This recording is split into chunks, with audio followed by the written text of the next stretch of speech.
భారతీయ cricketer మరియు సచిన్ టెండూల్కర్ యొక్క చిన్నప్పటి స్నేహితుడు వినోద్ కాంబ్లీ ఒకప్పుడు సచిన్పై చేసిన నెగటివ్ వ్యాఖ్యలను తన తాత్కాలిక కోపంతో చేశానని అంగీకరించారు.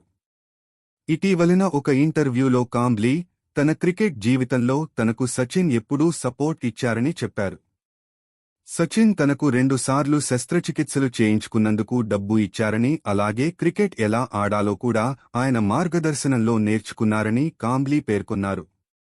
2009లో కాంబ్లీ ఒక రియాలిటీ షోలో సచిన్పై విమర్శలు చేశారు. అతను తన కెరీర్కు ఎక్కువ సహాయం చేయలేదని చెప్పడంతో వివాదం వచ్చింది. అయితే కాంబ్లీ ఆ వ్యాఖ్యలను కోపంతో చేసినట్లు స్పష్టం చేసి వాటికి క్షమాపణలు చెప్పారు. కాంబ్లీ గతంలో మద్యపానంపై పోరాటం చేశారని, కానీ 6 నెలల క్రితం మద్యపానం మరియు పొగను ఆపేశానని గర్వంగా చెప్పారు. క్రికెట్ దిగ్గజం కపిల్ దేవ్ సూచించినట్లుగా రీహాబిలిటేషన్ సెంటర్కు వెళ్లడానికి తాను సిద్ధంగా ఉన్నానని కాంబ్లీ చెప్పారు.